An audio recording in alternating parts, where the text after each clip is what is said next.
Olá, meus irmãos e irmãs de Ideal Espírita, vocês amigos e amigas que nos acompanham aqui na página Estação da Luz Espírita, muitíssimo obrigado mesmo pela sua companhia. A nossa página Estação da Luz Espírita não tem fins lucrativos, o objetivo é a divulgação da doutrina espírita. E é por isso que nós reunimos aqui esta sede de matérias espíritas para que possa atender às suas necessidades, estudo, lazer, pesquisa. Você encontra aqui na nossa página Estação da Luz Espírita os livros da codificação, obras suplementares, entrevistas, palestras e os programas da Web Rádio Estação da Luz de Natal e Web Rádio Cristo Consolador de São Paulo. Ou seja, um acervo que atenda às suas necessidades, sem fins lucrativos. O objetivo é a divulgação da doutrina espírita. E agora eu convido você para nos acompanhar na reprodução de mais esse trabalho imperdível. Muito obrigado mesmo pela sua companhia e vamos juntos!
Muito boa noite, prezados amigos internautas, amigos espíritas e não espíritas. É com muita alegria que estamos começando mais uma edição do programa Espírita, o Livro dos Médiuns, na sua abrangência e conteúdo, através do canal da Web Rádio Estação da Luz, tratando aí a finalização do capítulo 1 da segunda parte, que fala das manifestações da ação dos espíritos sobre a matéria. E nós estamos aí trabalhando esse estudo sistematizado deste livro, dos médiuns, trazendo a lumen para todos vocês, amigos, que têm o interesse em conhecer a doutrina espírita. O nosso trabalho é de trazer a lumen explicações plausíveis contidas nessa grande obra, o Livro dos Médiuns. Tá? Então, nós estamos agora adentrando as manifestações físicas, quer dizer, as mesas girantes. Vamos falar delas hoje. E esse capítulo 2, já da segunda parte, vai trazer para nós uma explicação muito plausível mesmo, muito racional, deixando em detalhes como que essas manifestações físicas, o que ocorreu naquele período das mesas girantes, as mesas falantes, muito explicada pelo Zeus Van Tuyl, no seu livro As Mesas Girantes do Espiritismo. E nós vamos trazer para vocês, então, a essas grandes explicações, que nós já começamos a falarmos delas, porque quando aquelas pessoas criteriosas e muito observadoras, que já houve no passado, o que as faz desprezar as mesas girantes foi que, tendo em vista nascer delas algo de sério, destinado a prevalecer, passaram a ocupar-se com as consequências, o que deu, o fenômeno deu lugar. Então, houve uma predileção pelo fenômeno, tá? E ficou somente em cima do fenômeno. A preocupação maior era lidar com o fenômeno, porque o fenômeno despertava a curiosidade dos componentes. Bem, mais importante seriam os seus resultados, que era o que estava vindo através daquelas manifestações e que eram os ensinamentos dos espíritos. Isso que é o mais importante. Mas nós sabemos que muitas pessoas até hoje se prendem ao fenômeno, tá? Se preza as manifestações, inclusive essas ostensivas, através de sinais físicos, patentes, de efeitos comoventes, certo? Do que realmente se preocupar com aquilo que viria mais tarde, o ensinamento, a proposta pedagógica da doutrina espírita. Então, quer dizer, deixaram o alfabeto pela ciência. Tal segredo desses aparentes abandonou com que tanta buia fazem os nortejadores. Como quer que seja, as mesas girantes representarão sempre um ponto de partida da doutrina espírita, não resta dúvida. É primeiro que a prática viesse. Então, quer dizer, para poder sensibilizar e despertar a humanidade, se a teoria tivesse vindo, não teria comovido ninguém. Mas como a prática atende à curiosidade, o fenômeno, ela veio primeiro. Então, por isso que a prática precedeu o ensinamento, a doutrina em si. E por esta razão, algumas explicações lhes devemos, tanto mais que mostrando os fenômenos na sua maior simplicidade. O estudo das causas que o produzem ficará facilitado, uma vez firmada. A teoria nos fornecerá a chave para a decifração dos efeitos mais complexos. Então, uma vez que nós notamos pelo fenômeno uma manifestação muito ostensiva, nos reafirmando algo lógico, algo racional, tá? Muito patente, muito lógico, vindo através dos fenômenos, certo? Essa causa, certo, nos prontificou, certo, a uma condição de nós firmarmos-nos na ideia de que algo certamente poderia decorrer de tudo aquilo. Então, era uma espécie de presunção que se tinha por parte de algumas pessoas, porque verificando aquelas manifestações das mesas girantes, ou as mesas falantes, isso, como foi nomeado por alguns, se verificou que aquilo não ficava unicamente nas manifestações, certo? Porque, partindo da espiritualidade, se pensava alguns que não poderia ficar somente no fenômeno, que haveria algo muito maior, muito mais importante, muito mais providencial, tá? Então, certamente a teoria que estava sendo elaborada, ela forneceria a chave para a decifração dos efeitos mais complexos, quer dizer, daquilo que se pretendia passar com o despertar pelo fenômeno, que a Revista Espírita de 1863, ela deixa muito claro que o movimento espírita ele teria 6 períodos distintos. O primeiro período seria o período da curiosidade. Tá? É essa que foi no século XIX, em que o mundo inteiro foi sacudido pelas mesas falantes, as mesas girantes. Heidesville, isso, família Fox, despertou o mundo. Esse é o chamado período da curiosidade. E aí veio uma segunda fase, o período filosófico, que era justamente a vinda do ensinamento dos espíritos, que foi precedida pelo período da curiosidade. Porque se não fosse assim, nós não teríamos tido interesse em estudar a doutrina. Então, precisava uma certa persuasão por parte da espiritualidade, nos convencer de que não ficaria somente no fenômeno, que haveria algo por trás daquele fenômeno, e que era a proposta pedagógica da doutrina espírita, certo? É o que está sendo dito aqui no final dessa frase. A decifração dos efeitos mais complexos. E aí, nessa mesma revista de 63, comenta a espiritualidade que haveria um terceiro período. E esse período é um período, digamos assim, que viria trazer para certas pessoas uma situação mais assim, seria um período mais ou menos intermediário, certo? Não seria um período realmente assim tão ostensivo, porque o período intermediário já seria aquele período em que as manifestações ganhariam o maior espaço, o maior interesse, e que haveria uma eclosão muito grande por parte dos fenômenos em várias partes do planeta Terra.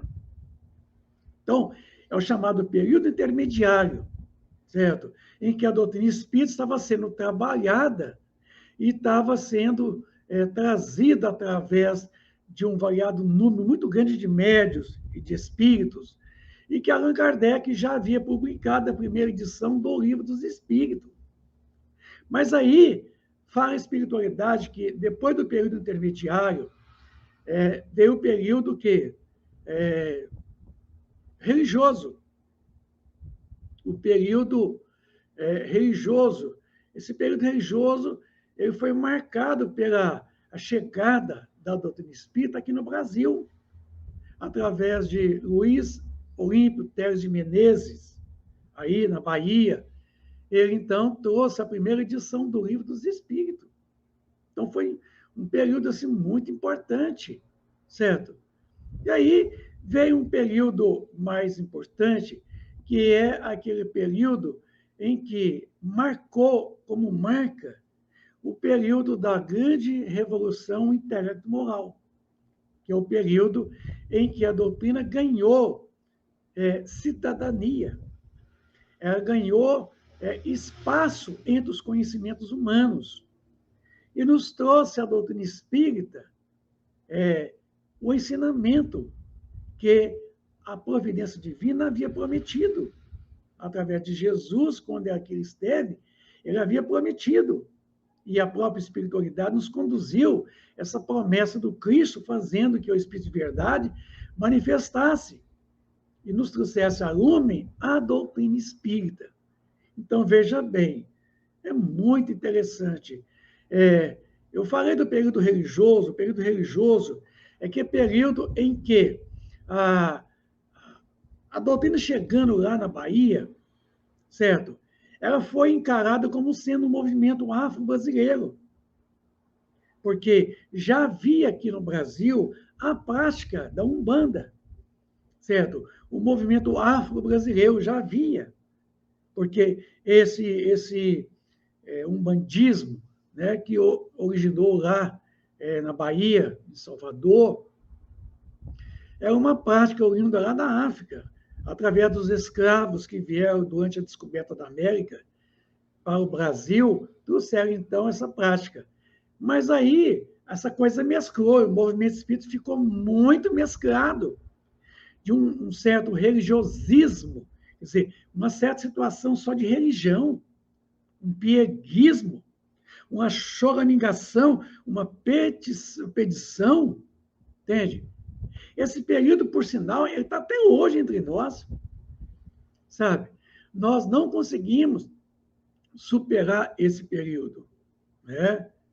Agora, uma coisa importante saber de que, uma vez assim, nós estamos aqui para tentar fazer a superação desse período, livrando a doutrina espírita desses resquícios, certo? De um velho judaísmo que teve o seu valor lá 4.000 anos atrás, quando tudo começou com Abraão, isso. E Moisés, a doutrina espírita, passado mais de 4.000 anos, ela não se fundamenta em nada de judaísmo, ela não tem nada a ver com o judaísmo. Ela é o consolador prometido por Jesus. Ela não é um conceito religioso oriundo do Pentateuco de Moisés, não. Ela até fala, ela até respeita, certo? Ela não destrói o que os profetas disseram no passado, elas deixam lá. Mas ao aquele tempo, ela não, a doutrina espírita se baseia em sincretismo, ela não é sincrética, não. Viu? Já o movimento afro-brasileiro é um sincretismo religioso afro-brasileiro. Aí veio esse grande período, que nós estamos já vivenciando aí, esse período intelecto-moral, onde é o período da regeneração social. Certo? e já estamos vivenciando ele. Então, veja vocês que foi muito marcante esse período da curiosidade. Nós vamos depois poder falar um pouco a respeito disso aí com mais propriedade.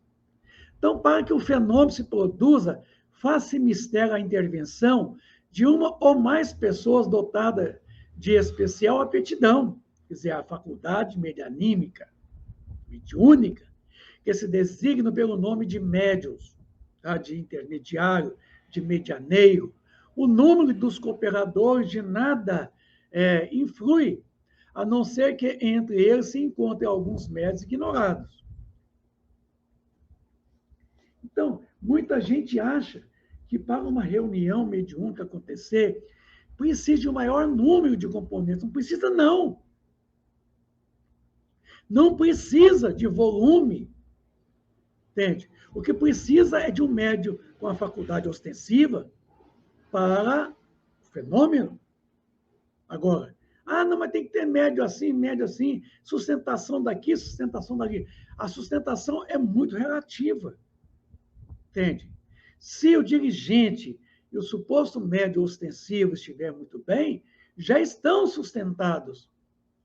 Porque é a espiritualidade que dirige o fenômeno. A direção não é do dirigente encarnado, não, e nem do médio aqui, não. A direção é de lá para cá. O telefone toca de lá para cá. Não é daqui para lá, não. Tá? A faculdade é facultativa. O médio, ele sabe que uma vez que ele está predisposto, ele está sujeito à manifestação dos espíritos. Então, começa de lá para cá, porque se não tiver o espírito manifestando, não haverá manifestação. O médio pode ser um excelente médio, mas se não tiver espíritos para comunicar, não haverá o fenômeno mediúnico, medianímico mediúnico, não haverá manifestação. Então, a questão não é você colocar 20, 30 pessoas numa reunião mediúnica. Que muitas vezes, como eu estou dizendo aqui, quanto aos que não têm mediunidade, a presença desses nenhum resultado produz. Mas, Sr. Vicente, é importante ter mais médios de sustentação do quê? O que você quer sustentar o quê? Agora, não, Sr. Vicente, mas tem que ter vibrações. Será que aqueles que estão ali são verdadeiros sustentadores? Será que estão de posse de uma condição de poder produzir uma vibração suficientemente para criar um clima, criar uma atmosfera psíquica adequada, agradável, saudável? Quantos que podem estar ali interferindo, atrapalhando com seus pensamentos totalmente diferentes de uma reunião mediúnica? Pode mesmo ser mais prejudicial, está falando aqui, do que útil, pela disposição de espírito em que se achem. Entende? Pode, às vezes, prejudicar muito mais do que auxiliar. É isso que tem que ficar muito claro para nós. Muito. Porque está havendo muito equívoco. Sob este aspecto, os médios gozam de maior ou menor poder, produzindo, por conseguinte, efeitos mais ou menos pronunciados. Certo? Muitas vezes, um poderoso médium produzirá sozinho mais do que 20 outros juntos. Entenda isso, meu amigo. Basta lhe colocar as mãos na mesa para que, no mesmo instante, ela se mova, se eleva, ergue, revire, dá saltos, gira com violência. Viu? Então, não vem com esta, que é uma reunião mediúnica, tem que ter X número. Se não tiver, não vai acontecer. Isso é blasfêmia. Isso é enganação pura. Uma reunião, ela não está delimitada o número de participantes, não. Muitos podem estar ali com um gesto de ironia, curiosidade, blasfêmia, certo? De injúria, entende? Vibração inferior, e vem falar que é sustentação. Tenha doça. Vem com essa para o meu lado, não, que eu não engulo essas colocações que são feitas aí. Esses dias atrás, eu ouvi uma postagem de uma mensagem que houve numa reunião aí, federativa, em que o comunicante mandou uma mensagenzinha de umas 3, 4 linhas no máximo. Não tinha o nome do autor, quer dizer, o espírito comunicante, não tinha o nome do médium. Eu peguei e disse, peraí. Ah, não, aí é muito simples. Aí até eu faço isso. Né? Cadê? Aí eu questionei. A pessoa que fez um alarido, entende? Sobre a mensagem. A mensagem que nós recebemos de apoio. Palavras monossilábicas. Entende? Elogiando. Eu tenho medo quando vem que eu elogio para o meu lado. O Espírito chega de mãos, queridos irmãos, vocês estão muito bem, vocês estão ótimos, e eu não venho com essa para o meu lado. Isso aí é indício de mistificação. Porque os bons espíritos não vão chegar aqui lustrando o nosso ego, não. Estimulando a nossa vaidade, não. Pelo contrário. Então, chegou aqui instigando a gente, vaidade, orgulho, personalismo, eu fico fora. Viu? Aí eu peguei assim, cadê o nome do autor da comunicação? Quem deu a comunicação? Não, quem que é o médium? Não tem o nome do médium. Ninguém assinou embaixo. Nem o próprio médium não tem o nome dele. É muito simples. Qualquer espírito pode chegar a dar uma comunicação, capítulo 23 do Livro dos Médiuns, se evocares um rochedo, este responderá.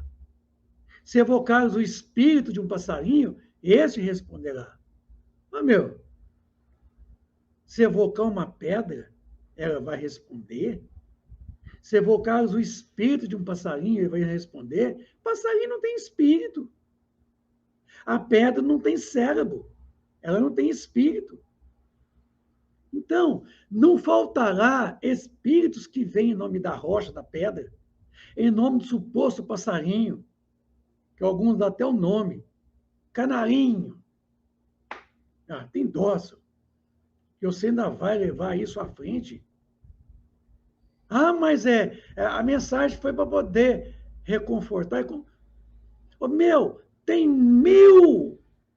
10.000 mensagens espíritas, esclarecedores, orientadores, educadores, consoladores, reconfortadoras. Você não precisa de mais uma. Você não conhece uma das 10.000 que tem já pronta, que já veio através de médiuns seguros, através de espíritos de condições elevadas. Você nunca leu. E agora chega qualquer um ali, sem nome, sem endereço, e vai passando e você vem ilustrar. Para cima de mim, não. Sabe? Eu fiz uma contradição, foi levada até em conta, por parte de alguns observadores, a ponderação que eu fiz. Alguém até sugeriu que poderia surgir daí um seminário sobre a questão. Certo? Então é o seguinte, cuidado, viu? Com o que vem. Bom, eu vou dar uma paradinha para responder 2 perguntas, que eu achei bacana a pergunta. A primeira é do Chiquinho, aí do Rio Grande do Norte. Ele pergunta o seguinte, o que, em termos de mediunidade, não devemos fazer nunca? Olha, não devemos fazer nunca. Nunca eu acho meio difícil, sabe? Porque tem muitos atrevidos por aí fazendo. Certo? Muitas coisas eu falaria aqui, certo? Que não seria de bom grado a gente fazer, certo? provocar o desenvolvimento precoce das faculdades medianímicas mediúnicas. A recomendação não é minha, é do Emmanuel, no livro Consolador. Ele recomenda que toda espontaneidade deve ser levada em conta quando se trata das vantagens espirituais. Ele está dizendo o seguinte: quando nós tivermos de posse das manifestações medianímicas, mediúnicas, toda espontaneidade deve ser levada em conta. Certo? Porque nós estamos sujeitos a sermos muito mais enganados quando parte de nós a provocação, a chamada evocação. Como eu já acabei de falar. Se evocares um rochedo, Deus responderá. Então, Emmanuel coloca o seguinte, que uma comunicação deve ser nomeada, porque correremos o risco de sermos dilubriados, enganados, porque o comunicante, certo? E o médium não é comunicação anônima. Nunca vi isso. Não pode ser feito dessa forma. Que credibilidade eu vou poder dar a uma comunicação desta? Então, o desenvolvimento precoce, forçado, nunca deve ser feito. Certo? Devemos aguardar a espontaneidade, segundo o próprio capítulo 14 do Livro dos Médiuns, no item 172, a própria espiritualidade nos falou de que deveremos aguardar as manifestações espontâneas, evitando-as a provocar. Então, eu sugiro a você, sabe, meu amigo, de que uma das coisas que nós não devemos adotar na casa espírita é o que fazem comumente, é o que fazem todo instante. É ficar provocando, cutucando. Certo? E ali são enganados. Porque os pseudo-sábios aproveitam a incoerência, a falta de estudo, a falta da moral, da conduta daquele suposto médio de Araque. Médio de Araque. Outra coisa que nunca deveríamos fazer: explorar comercialmente, certo? Os recursos oriundos da espiritualidade. Porque foi isso que Moisés proibiu lá em Deuteronômio 18, versículo de 12 a 14. Ele não proibiu o espiritismo. Primeiro que a palavra espiritismo nem existia naquela época. Certo? O que ele levou em conta a proibição não foi as comunicações, mas foi o comércio, a comercialização entre o mundo espiritual e o mundo corporal. E no capítulo 26 do livro O Evangelho segundo o Espiritismo, a espiritualidade deixou muito claro que a mediunidade é coisa pura, é coisa santa, e que deve ser praticada religiosamente, puramente. E que não pode ser motivo de comércio de forma alguma. Vocês viram lá o filme Nosso Lar 2, quando aquele médium fracassado, que aqui esteve, parece que o Osório, né? Ele comercializava, quer dizer, cobrava pelas mensagens, hora recebido. E vocês viram a condição dele no mundo espiritual depois. Então é o seguinte, eu estou colocando essas duas coisas para mim não adentrar muito em muitas outras coisas que nós deveríamos, assim, nos mantermos cautelosos, vigilantes, para nós não colocarmos em risco, entende? As nossas condições para tal entravar o progresso, os resultados que poderia vir através de nós, e nós vamos obstruir o curso das faculdades. Porque, para terminar, o uso indevido da faculdade pode levar à suspensão do fenômeno das manifestações. Perda e suspensão da faculdade. Está lá no Livro dos Médiuns. Nós, talvez, assim, para poder entender melhor como é que seria essa perda, a faculdade continuaria, mas não haveria espíritos suficientemente para se manifestarem. O médium, então, teria a faculdade ostensiva, mas nada aconteceria. É a perda temporária da faculdade. Para que o médium reflita, repousa a sua fadiga anímica, para que o médium se refaça. Pode haver uma suspensão temporária da faculdade. Viu? Por quê? Porque ele está utilizando ela mal. Está desviando da providência a faculdade. Então, coisa que nós nunca deveríamos fazer é isso.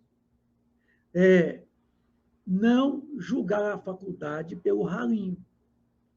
Aproveitar ela em toda a sua essencialidade, em todas as suas nuances, fazer dela um instrumento, certo?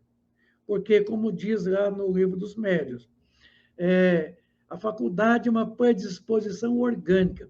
O seu desenvolvimento independe da moral. Mas o que fazer com ela depende da moral.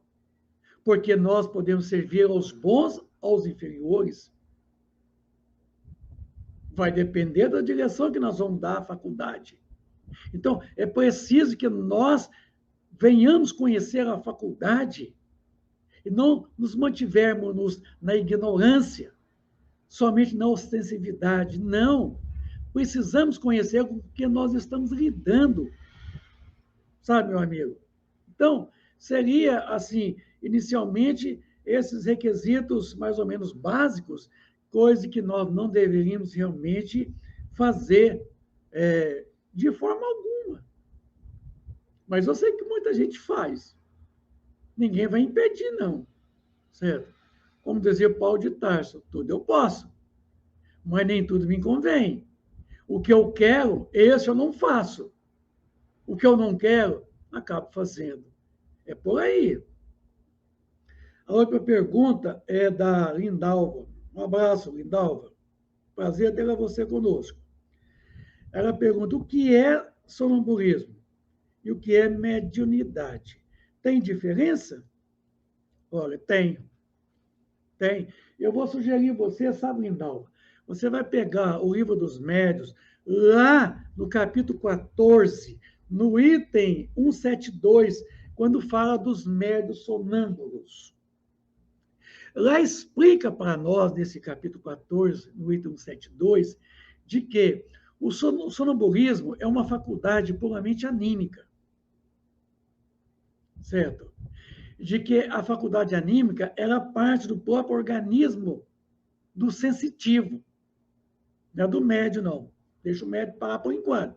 Estou explicando primeiro o sonambulismo. Tá? De que o sonambulismo ele é algo puramente anímico, quer dizer, puramente do próprio manifestante. Ele vê, ele ouve, ele fala, entende? Ele escreve, quer dizer, ele próprio manifesta.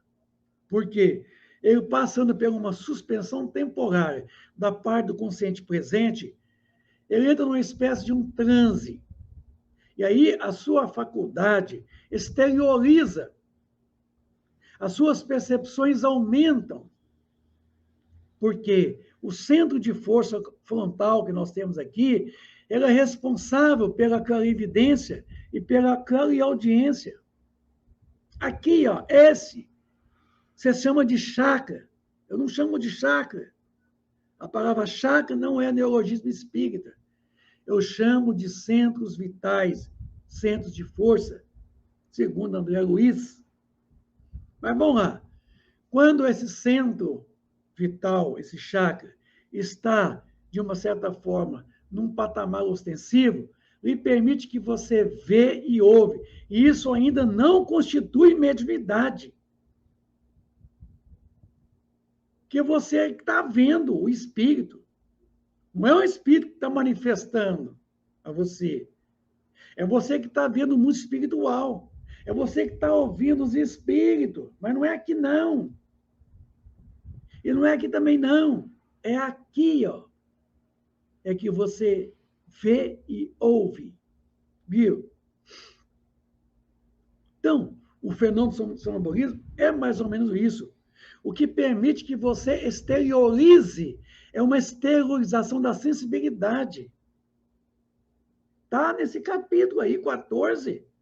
Dá uma lida. Eu não vou aprofundar, porque é muito extensivo a explicação, mas a mediunidade implica o médium, certo? Então, na mediunidade, não é o médium que comunica, é o espírito que comunica através do médium. Aí é medianímico, mediúnico. Aí leva-se em conta a parte anímica do sensitivo, que vê, que ouve, psicográfica, certo? Fala. Ele tem uma predisposição para intermediar. Aí o fenômeno é medianímico, mediúnico, porque há uma intermediação, há um comunicante, um médio. Então, o médio, ele necessariamente tem que ser anímico. Mas nem todo anímico é médio. Então, nós temos os sensitivos, que percebem, e nós temos os sensitivos, que têm o papel da intermediação, da comunicabilidade, do intercâmbio, quer dizer, de poder intermediar as duas esferas. E aí o comunicante vem através dele, da sua faculdade, que é orgânica, utilizando o próprio espírito médio e dando a comunicação. Porque médio aqui não é o corpo. Médio é o próprio, é o espírito. Mas o corpo tem o seu papel na corporificação do fenômeno ostensivo, da faculdade, que é extracerebral. É uma percepção extrasensorial. Viu agora? Então, entra em jogo a ostensividade pelo fenômeno da exteriorização da sensibilidade. Chamamos de PS, percepção extrasensorial.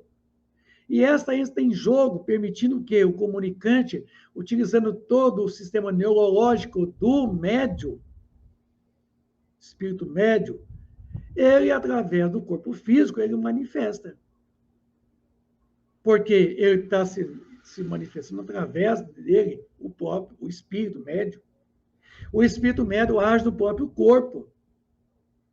E aí você tem o fenômeno medianímico mediúnico, que é mediunidade, ou mediunismo.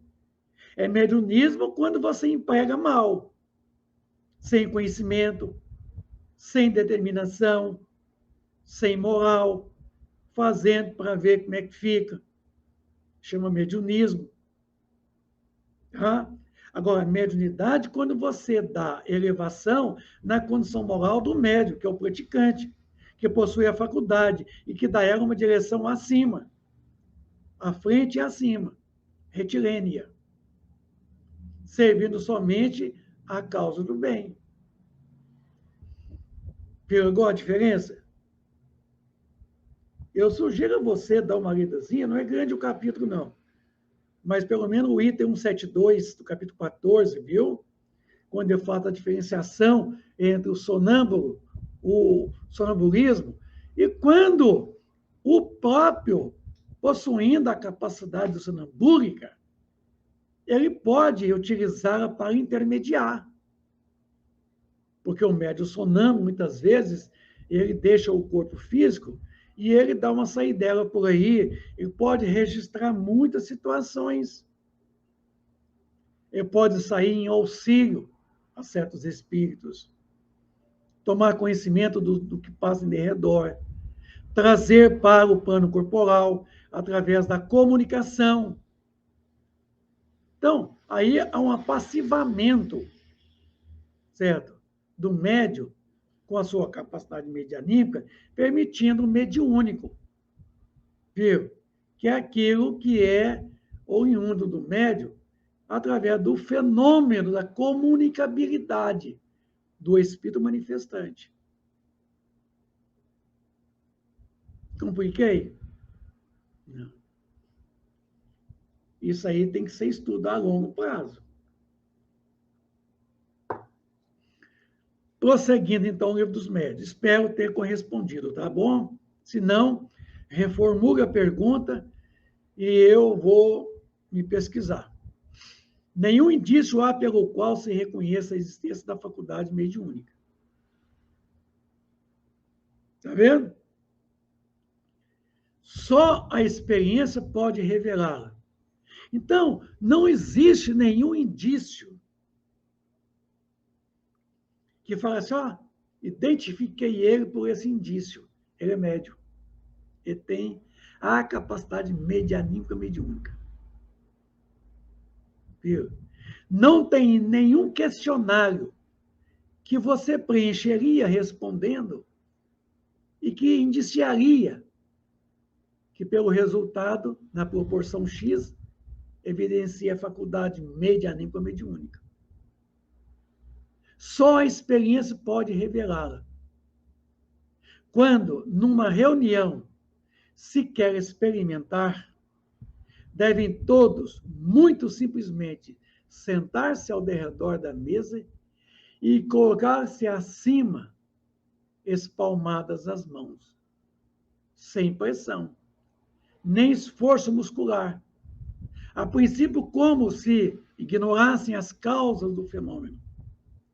Recomendo muitas precauções que depois se verificou ser absolutamente inúteis. Né? Houve um excesso de extravagância. Ah, não pode cruzar as pernas, não pode cruzar os braços, não pode cruzar os dedos. A água, para ser frutificada, não pode ser gelada, tem que estampar a garrafa. Então, quer dizer, é umas coisas bobas que muitas vezes foram introduzidas. Tá? Então, nenhum indício há pelo qual eu, você, amigo internauta, reconhece a existência da faculdade mediúnica, medianímica mediúnica.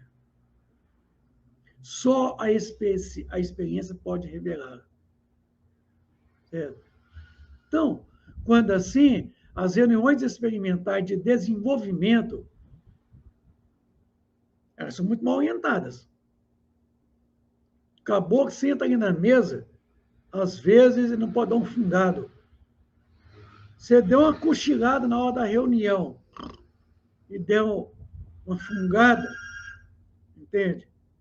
Se ele tiver uma condição assim de manifestar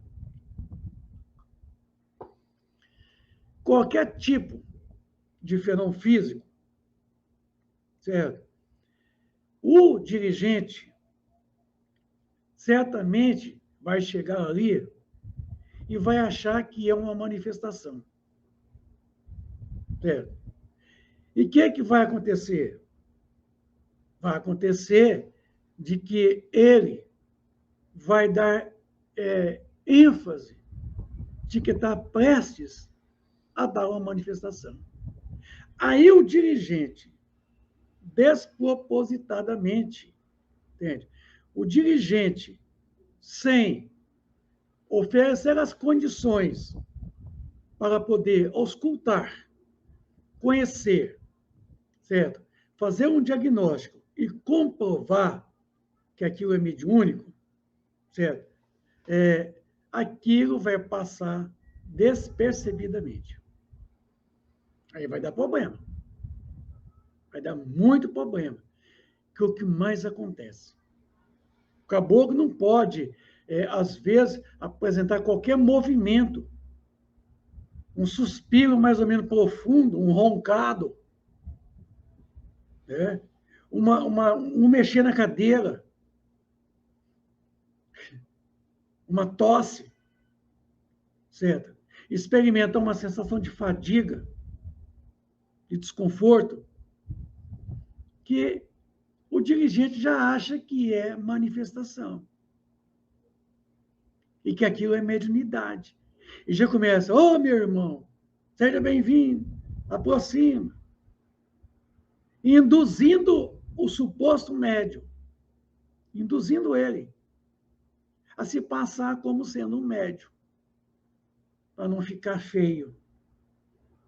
Ele é sugerido, ele passa a agir daquela forma. Viu agora?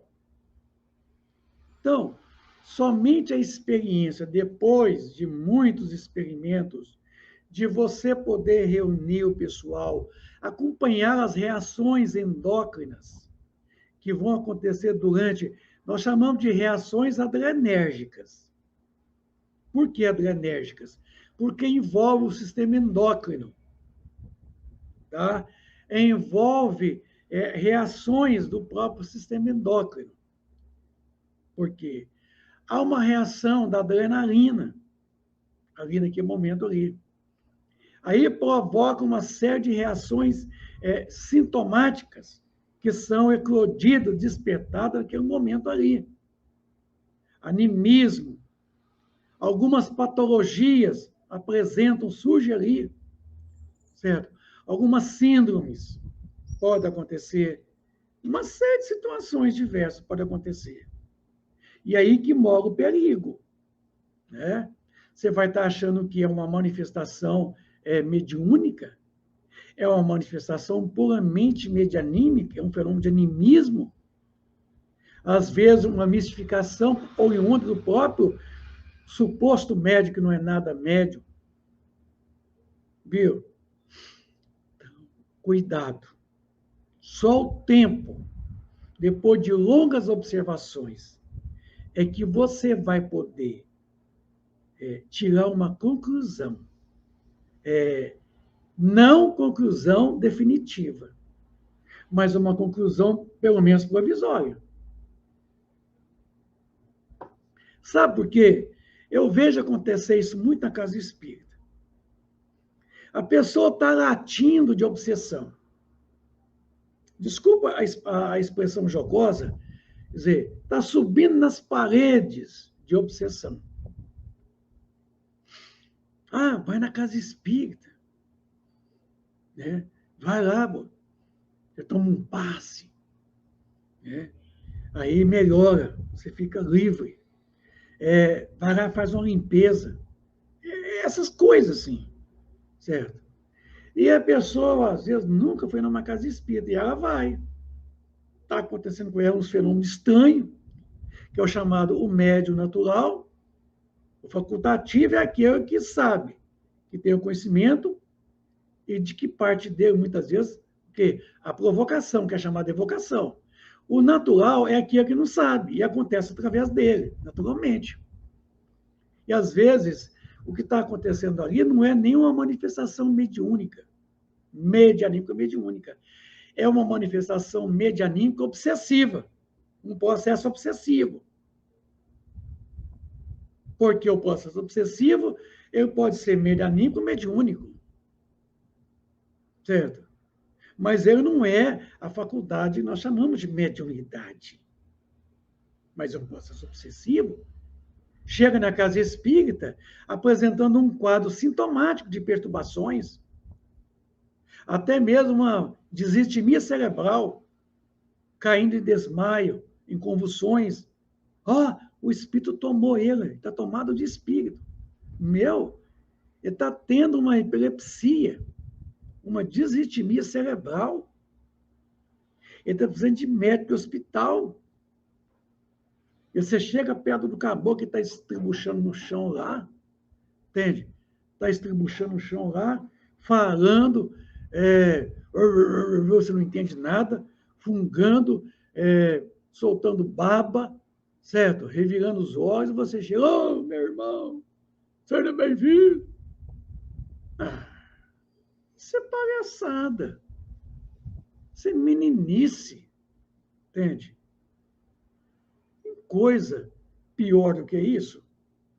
Você lidar com uma coisa que você desconhece por completo? Você lidar com uma coisa que você está dizendo que é a manifestação medianímica mediúnica? Da onde? E fala assim, oi, isso é faculdade, isso é mediunidade, e você vai ter que desenvolver.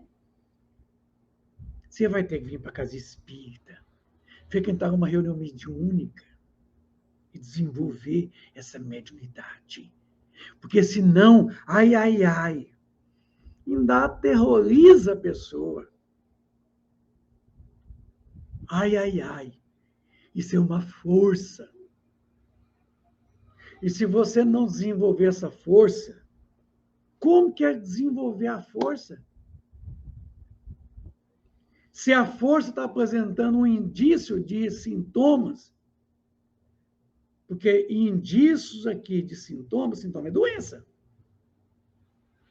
Porque a mediunidade, quando ela se apresenta, ela não se apresenta sintomas, ela apresenta indícios. Nem todos os indícios são sintomas. Nem todos, certo? Mas todos os sintomas, necessariamente, se apresentam sob indícios. Então, aí tem que distinguir o processo obsessivo, que é sintomático. É sintoma, é doença. Obsessão é doença. A mediunidade não é doença. É neutra. Totalmente neutra. Viu? E aí você tem que ter a tenacidade de poder analisar o fenômeno. Não, mas já tira conclusão de pronto. Não, você tem mediunidade, filho. Nossa, mãe, você tem que vir correndo para a casa espírita, para você poder ir para a reunião mediúnica e nós vamos poder te auxiliar para que você desenvolva essa mediunidade. A pessoa desconhece, não conhece a doutrina espírita, ele é um médium natural, viveu num quadro obsessivo, ou às vezes não é médium, é somente um processo obsessivo, que ele não sabe, cai nas mãos de um neófito, inescrupuloso, e vai tirar conclusões, certo? Totalmente inoportunas, não cabíveis, e vai enganar, dilubuiar aquele suposto obsediado, que está precisando de não ir para a casa espírita para ir participar de reunião mediúnica, é ir para a casa espírita para ouvir as palestras, para se evangelizar, para receber um passe, entende?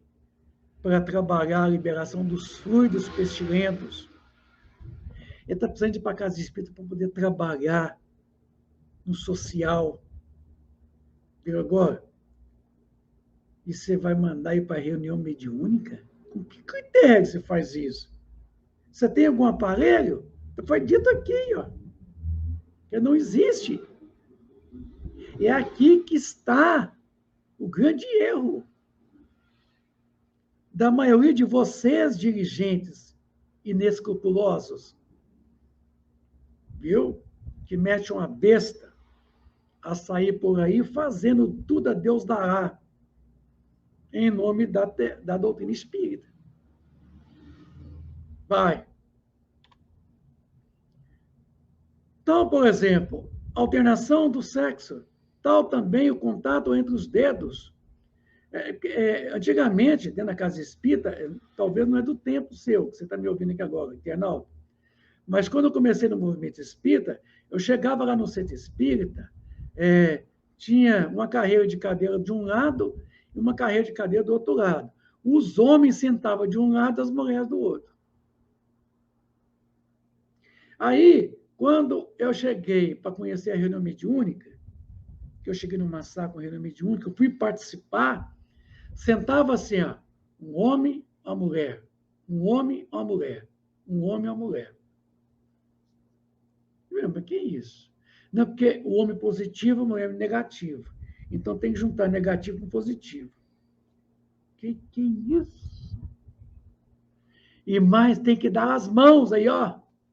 Tem que dar as mãos. para fechar a corrente. Meu, que isso? Fechar a corrente? É. Ué, a corrente é nas mãos ou é aqui? É para fechar a corrente.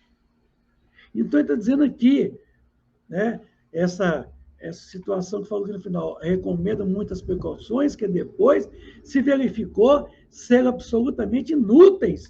Alternar o médium a médium, a mulher, o homem a mulher, certo?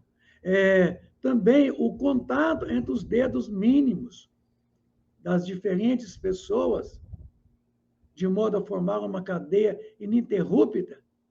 Então, você botava a mão assim, você botava o seu mínimo encostado no polegar do outro, certo? Para fechar a corrente.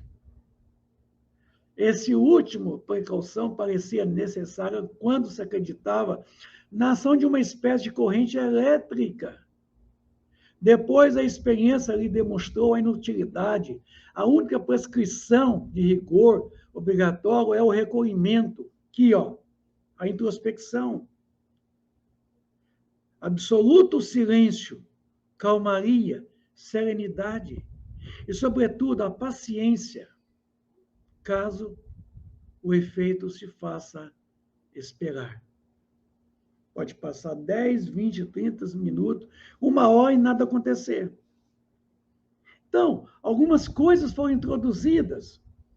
Certa feita, quando do período do senhor Edgar Armond, quando foi presidente da Federação Espírita Brasileira, com todo respeito ao trabalho daquele nobre trabalhador espírita, a quem devemos a estima e o respeito pelo seu esforço, pela sua dedicação, pelo seu amor à causa espírita.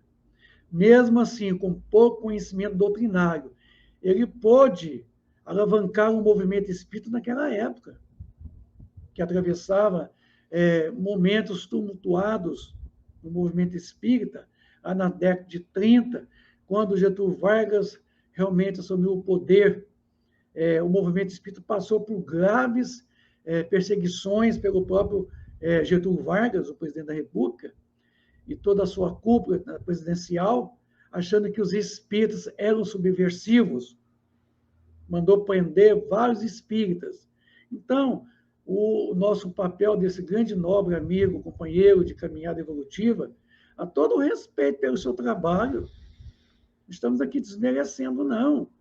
Mas é o que ele conhecia para a época, e ele passou o que conhecia.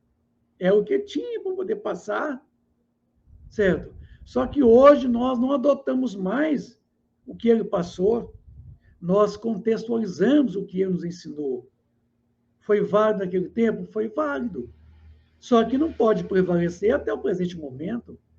O movimento espírita, ele alavancou, ele prosseguiu, ele progrediu, como está progredindo até o presente momento. Então, há certas coisas que foram introduzidas no movimento espírita que eu chamo de placas esdrúxulas. Esdrúxulas. Então, foi dito aqui o que é o mais importante, o rigor obrigatório é o recolhimento, é a introspecção aqui, é mental, é a mente, certo? É o recolhimento, é o silêncio absoluto e, sobretudo, a paciência de poder aguardar o transcorrer da reunião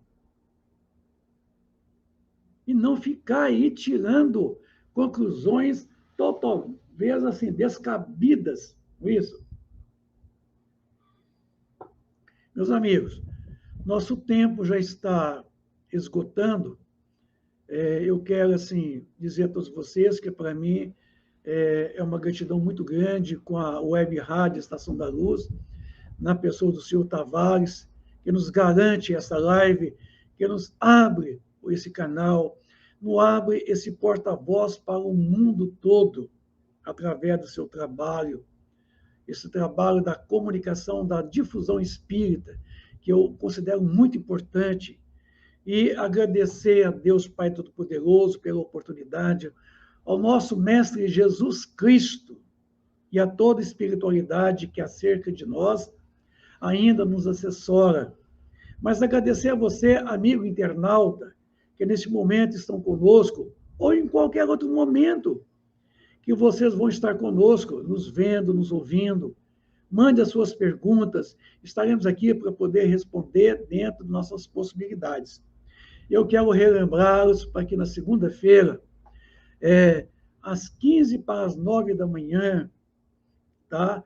Vocês estejam conectados aqui através da web rádio Estação da Luz para o nosso programa Espírito pelos Caminhos da Evolução, quando aqui estaremos trabalhando o quarto capítulo do livro A Gênese, de Allan Kardec, o papel da ciência na doutrina espírita.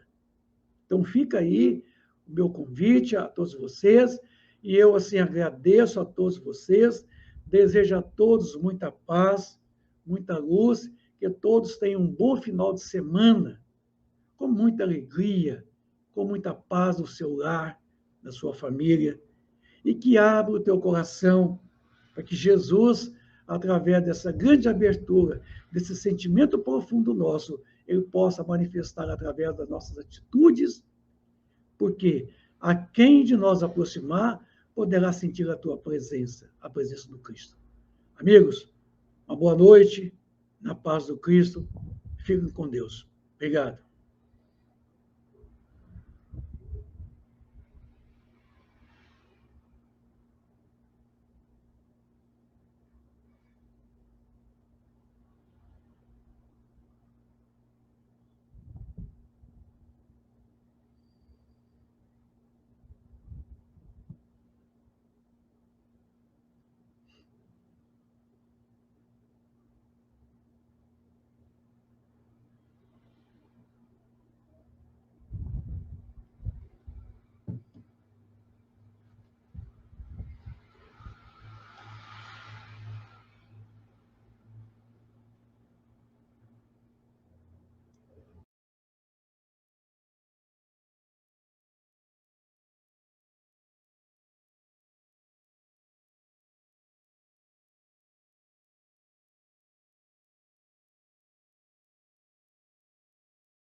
Chegamos ao final da nossa atividade. Muitíssimo obrigado mesmo pela sua companhia e espero você no próximo evento.